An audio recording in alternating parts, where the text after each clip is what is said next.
What's going on, everybody? Welcome back to the RC News, episode 49. I try to do this every week. It's been an interesting week in the RC world. Let's check it out. All right, we'll start off with one of the more controversial things, the team associated trail truck. In the spirit of RC10, that white plastic would drive me nuts on the truck. I don't know about you guys, but yeah, that seemed to ruffle a few feathers. I think the best thing about it's the pre-runner bumper. I don't know about you guys. The wheels are pretty sweet too.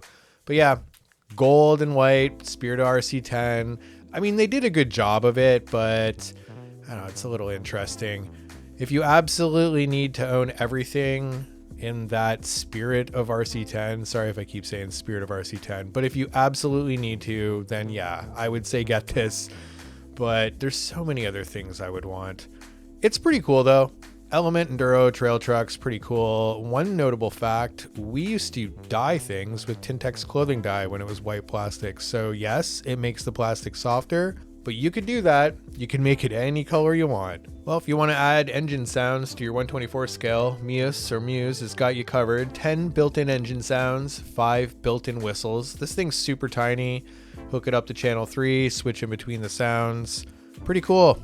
Pretty cool. $65 Canadian, $46 USD. Now over to 128 scale Raceland. Xbility came out with their new race car. This thing is pretty rad. It made some waves on the internet this past week, a couple weeks now. But yeah, it is pretty cool. One notable thing, pillow ball style front suspension. So that's interesting on such a small scale. Look at it. It's pretty cool. Go check it out on their website. Pretty nice little unit here. Stainless steel chassis as well. That seems to be the kind of new thing that people are running. Definitely low CG. But yeah, it's a really nice car. Very well designed. It's got a pretty unique ball diff on it. 3-point ball diff, they're saying. So yeah, go check it out. Pretty cool. And another 128 scale, Reflex released their new Gen 3 RX28 SE. So that's pretty exciting. Reflex cars are definitely sought after. $525 for this one. It's a little bit more than the Xbility, but these guys are definitely proven. Not saying the other ones aren't. It's just this one is definitely a sought after car. Really, really nice car. Look at that. If you guys have never seen these before, they're just little pan cars, little touring cars, and they are super awesome. I definitely recommend starting off with the Mini Z and moving on to this, but these things are little rockets. You can set them up, tweak them any way you want. They're super awesome. So yeah, that's the Reflex. And then we'll jump over to Atomic. They've got their new MRV. Also running a stainless chassis. The images from Atomic aren't that great, so that's what it looks like there. Go check it out at Atomic. But yeah, 3 notable 128 scale race cars that have come out in the past couple weeks. Pretty sweet. The Atomic by far is the least expensive at $235 USD. So yeah, doesn't come with the servo though. The Xbility does. And we got some new cheat code axles from Muse. I'm going to say both names every time because I don't know. But yeah, these are the isokinetic axles. Couple notable things. They are 10 millimeters narrower in the rear than the regular ones and 5 millimeters shorter in the front. They're saying the steering angle is 48 degrees, but you can grind the stopper out to get it to 55. Pretty nice axles, pretty proven. 170 USD or 240 Canadian. So if you need some new axles, go check these out. These are very sleek, clean looking axles. I personally like the plastic ones because they don't get snagged up on the rocks. Moving on. Now over to Drift World. It looks like Yokomo released the Master Drift 3.0. That's pretty sweet. Comes in black, blue, purple, or red. So all the anno colors. Man, I love Yokomo. If I used my DC-10 more and deserved to get a new car, I would definitely get the Yokomo Master Drift. I don't know. The shocks are beautiful. It's just a nice car. Yokomo makes some really sweet stuff. So yeah, go check that out if you're into drifting. You probably already know about it. And over at Red Cat, they updated the body on the Ascent 18, the new brushless Ascent 18, that is. Yeah, like a 50s style, Betty style body on it. And we've seen so many of these bodies. I don't know why all the companies keep going to this. I mean, it's a classic. It works. It looks super cool. The green and red. I love green. Green's my favorite one.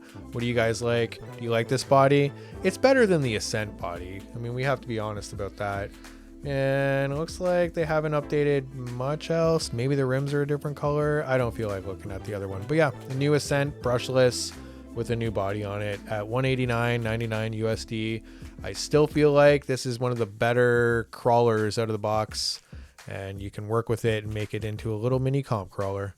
And over to J Concepts, they released a fury of products. It looks like the JCI Warnier tucked SUV body is first up here. It looks like a Grand Cherokee. It's got old school Cherokee vibes to it, so that's pretty interesting. And next up, we got a 79 F250 tucked. I cannot get into the grill on this thing. It looks fine from the side, and I understand it's a tucked body, and I know they had to throw a grill on it to make it look like an F250, but I just can't look at that. It's so weird. Anyway, if you need a tucked body, it looks good from the side.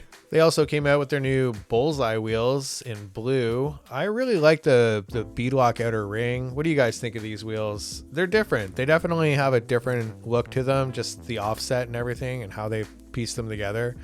What do you guys think? 153 USD. I think they're pretty nice. I don't know. They'd look good on the right build for sure. They also introduced a couple new tires. These are called the Boss Man. They are 1.9 size, outer diameter 4.19. Pretty classic tread pattern design. What do you guys think of these? And they got the Rock Block as well, 1.9 with an outer diameter of 4.19 as well. I like this tread pattern a little better. Be interesting. Look at that Jurassic Park truck. They look good on those silver wheels, but yeah, interesting tread pattern. Be interested to see how they hook up. They look nice though. Well, if you're looking for a gold servo, Power HD came out with one for 1/18 and 1/24 scale crawlers, a little gold mini servo, pretty sweet. And if you want to upgrade the outdrives on your Mugen MTC3, they're just not cutting it for you. It looks like T-Works came out with some spring steel outdrives.